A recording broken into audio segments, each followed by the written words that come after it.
ಶಾಮನೂರು ಶಿವಶಂಕರಪ್ಪ ಅವರ ನಿಧನದಿಂದ ತೆರವಾಗಿರುವ ದಾವಣಗೆರೆ ವಿಧಾನಸಭಾ ಕ್ಷೇತ್ರಕ್ಕೆ ಕೇಂದ್ರ ಚುನಾವಣಾ ಆಯೋಗ ಉಪಚುನಾವಣಾ ದಿನಾಂಕವನ್ನು ಪ್ರಕಟಿಸಿದೆ.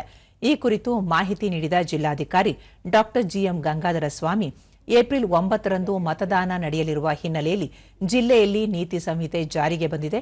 ಚುನಾವಣಾ ಪ್ರಕ್ರಿಯೆಯು ಮಾರ್ಚ್ 16ರಿಂದ ಅಧಿಕೃತವಾಗಿ ಆರಂಭವಾಗಲಿದೆ. ಮಾರ್ಚ್ 23 ನಾಮಪತ್ರ ಸಲ್ಲಿಕೆಗೆ ಕೊನೆಯ ದಿನವಾಗಿದ್ದು, ಮಾರ್ಚ್ 24ರಂದು ನಾಮಪತ್ರ ಪರಿಶೀಲನೆ ನಡೆಯಲಿದೆ. ಉಮೇದುವಾರಿಕೆ ಹಿಂಪಡೆಯಲು ಮಾರ್ಚ್ 26 ಕೊನೆಯ ದಿನವಾಗಿದೆ ಎಂದು ಮಾಹಿತಿ ನೀಡಿದರು. ಮೇ 4ರಂದು ದಾವಣಗೆರೆಯ ಶಿವಗಂಗೋತ್ರಿ ವಿಶ್ವವಿದ್ಯಾಲಯದಲ್ಲಿ ಮತ ಎಣಿಕೆ ನಡೆಯಲಿದೆ. ದಾವಣಗೆರೆ ದಕ್ಷಿಣ ಕ್ಷೇತ್ರದಲ್ಲಿ ಒಟ್ಟು 2,31,683 ಮತದಾರರಿದ್ದು, ಈ ಪೈಕಿ ಪುರುಷರಿಗಿಂತ ಮಹಿಳಾ ಮತದಾರರೇ ಹೆಚ್ಚಿನ ಸಂಖ್ಯೆಯಲ್ಲಿದ್ದಾರೆ ಎಂದು ತಿಳಿಸಿದರು. ಸಾರ್ವಜನಿಕರ ಅವಗಾಹನೆಗೂ ಕೂಡ ಪ್ರದರ್ಶನವನ್ನು ಮಾಡಿದ್ದೇವೆ. ನಾಮಪತ್ರಗಳನ್ನು ಇಂದಿನಿಂದಲೇ ನಾಮಪತ್ರಗಳ ಸ್ವೀಕಾರ ಕೆಲಸ ಶುರುವಾಗ್ತದೆ.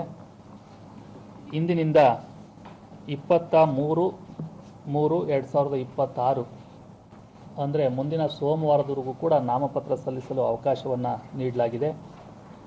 ನಾಮಪತ್ರಗಳ ಪರಿಶೀಲನೆಯನ್ನು 24/3/2026 ಮಂಗಳವಾರ ಮಾಡಲಾಗ್ತದೆ ಮತ್ತು ನಾಮಪತ್ರಗಳ ವಾಪಸಾತಿಯನ್ನು ಉಮೇದುವಾರಿಕೆಯನ್ನು 26/3/2026 ಗುರುವಾರದವರೆಗೂ ಅವಕಾಶವನ್ನು ಕೊಟ್ಟಿದ್ದೇವೆ ಮತ್ತು ಚುನಾವಣೆಯನ್ನು 9/4/2026 ಗುರುವಾರ ಬೆಳಗ್ಗೆ ಸಂಜೆ 7 ಗಂಟೆಯಿಂದ 6 ಗಂಟೆವರೆಗೂ ಕೂಡ ನಡೆಸಲಾಗುತ್ತದೆ.